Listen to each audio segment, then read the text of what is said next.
मैं डॉक्टर इरशाद अली खान, शाहचार्य राजनीति विज्ञान, राजकीय बांगड़ महाविद्यालय डीडवाना में कार्यरत हूँ। आज हम मनु में, विशेष रूप से मनु द्वारा भारतीय राजनीति दर्शन को मनु की देन यानी विश्व को भी हम मान सकते हैं, उसको भी कुछ न कुछ दिया है। इस तरह पर मनु की देन में मनुस्मृति जो उनकी पुस्तक है, जो विश्व में अराजकता की व्यवस्था थी उससे स्थिर करने के लिए और प्रतिष्ठा करने के लिए मनु ने शासन, अराजकता का शासन का अंत करके राज्य की स्थापना की। यानी मनु कुशल और आदर्श शासकों की व्यवस्था व्याख्या करता है। वह प्रथम विधि संहिताकार के रूप में मान सकते हैं। मनु ने सर्वप्रथम वेद, सूत्र ग्रंथों, ब्राह्मण ग्रंथों आदि की राजनीतिक परंपराओं को एक सुव्यवस्थित संगठित रूप में प्रस्तुत किया था।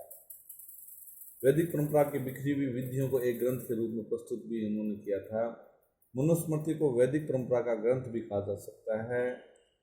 इस दृष्टि से हम ये भी कह सकते हैं कि मनु भारत के प्रथम विधि संहिताकार हैं।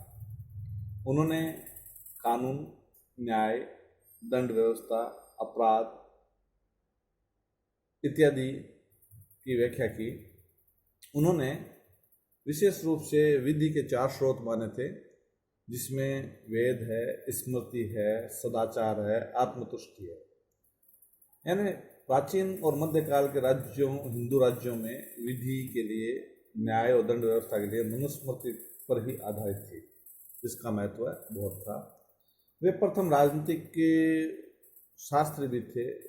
भारत के प्रथम राजनीतिक शास्त्री के रूप में भी हम पहचान सकते हैं, जिन्होंने विशेष रूप से अनेक प्रकार के नियमों का आकलन किया और अनेक राजशास्त्रियों को, पीछे वाले राजशास्त्रियों के अध्ययन करते हुए उन्होंने अपनी मनुस्मृति का व्याख्या की। और इसके अलावा हम यह मान सकते हैं कि मनु सामाजिक दर्शन की विवेचना करता है। इसमें अल्तेकर नाम के एक ने लिखा है कि मनुस्मृति को संपूर्ण सामाजिक दर्शन का ग्रंथ कहकर उसके महत्व को प्रतिपादित किया जा सकता है। यद्यपि मनुस्मृति में राजा के कर्तव्यों, राज्य के विभिन्न अधिकारियों के कार्यों, दीवानी, फौजदारी कानूनों, परराष्ट्र नीति के विभिन्न सिद्धांतों आदि का चित्रण उतना व्यापक और व्यवस्थित नहीं है जितना कि अर्थशास्त्र में हुआ है। तथापि मनु ने इन पक्षों को पर्याप्त महत्व के साथ चित्रित किया। साथ ही इसमें वर्ण, आश्रम, प्रायश्चित आदि का विवेचन विस्तार के साथ हुआ है। इसलिए हम कह सकते हैं कि जनता के लिए एक समग्र आचार संहिता के रूप में अधिक महत्वपूर्ण बन गई है। संपूर्ण सामाजिक दर्शन का विवेचन हुआ है। इसके अलावा जैसे उन्होंने राजा और राज्य साधन के रूप में माना, साध्य नहीं।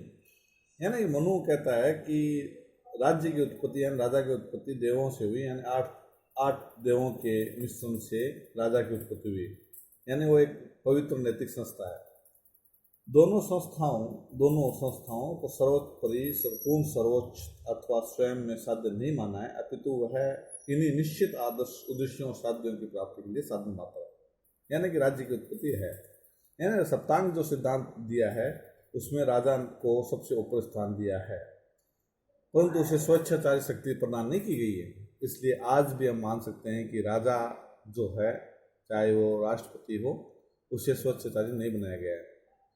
यानी कि राज्य के समस्त साधनों का नियंत्रण और प्रबंधन इस तरह के करने से सम्मत होता है कि प्रजाहित की वृद्धि हो। न्याय व्यवस्था से संबंधित भी इन्होंने व्यवस्था दी है कि जैसे न्यायाधीश, कितने न्यायाधीश होंगे और न्यायाधीश कौन होगा, यानी कि योग्यताधारी व्यक्ति ही न्यायाधीश होगा। परंतु इन्होंने थोड़ा सा भिन्न बताया कि ब्राह्मण ही होगा, और ये गलत था। ब्राह्मण वहाँ उस समय वर्ण जन्म आधारित ना होकर क्रम आधारित था। मनु ने न्याय में विस्तृत प्रतिपादन करते हुए साक्ष्यों और उनके आधार पर निर्णयों का व्याख्या की है। यानी कि न्याय राजा के जीवन की सब प्रकार के वैषणों से मुक्त करने का नियंत्रण, प्रजा की सेवा में लगे रहने का वर्णन किया गया है। यानी कि राजनीतिक दर्शन में इन्होंने विशेष रूप से मनुस्मृति में हमारा पथ प्रदर्शन किया है न्याय प्रणाली को।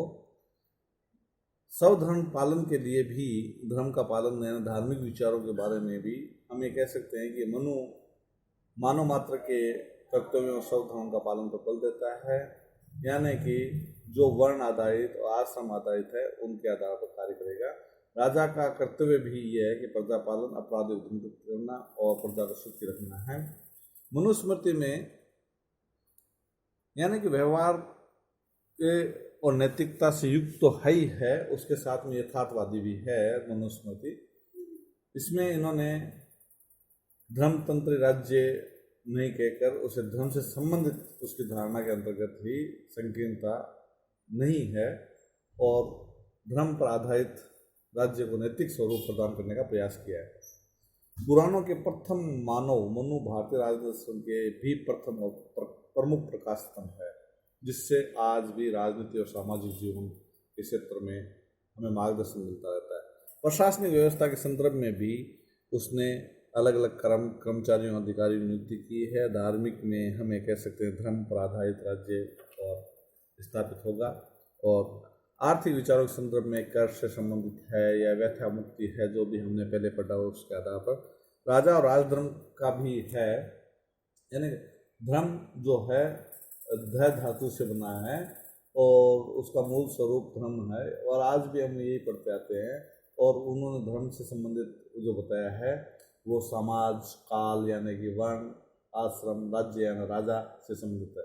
सृष्टि की रचना कैसे हुई या श्रेष्ठों का स्वरूप सृष्टि का निराधार है, यानी कि पिता माता गुरु ब्राह्मण क्षत्रिय वैश्य शूद्रों को श्रेष्ठता के आधार पर निर्धारित कर उसका सहनशीलता वेदाभ्यास की महिमा और नित्य स्नान आदि मानवीय नैतिक गुणों का विवेचन किया गया है।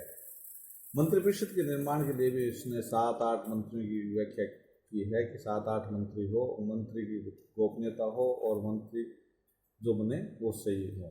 इसी प्रकार से लोक कल्याण का राज्य जो भी राज्य द्वारा कार्य किए जाते हैं, कल हमने जैसे पढ़ा था कि राज्य क्या क्या कार्य कर सकता है प्रजा पालन से संबंधित, अर्थात कि वह राजा कृषि व्यापार व्यवसाय पशुपालन इत्यादि का ध्यान रखे। तो आज भी राजा को लोक कल्याणकारी कार्य करते रहना पड़ता है, यानी कि आज भी हमारे विश्व में जितने भी शासन हैं उन सब में प्रजा पालन का कार्य होना अनिवार्य है। यानी लोक कल्याण की अवधारणा जो हम ये कहते हैं कि पाश्चात्य देन है, परंतु वह हमारे प्राचीन भारतीय देन को हम माने तो अच्छा होगा। धन्यवाद।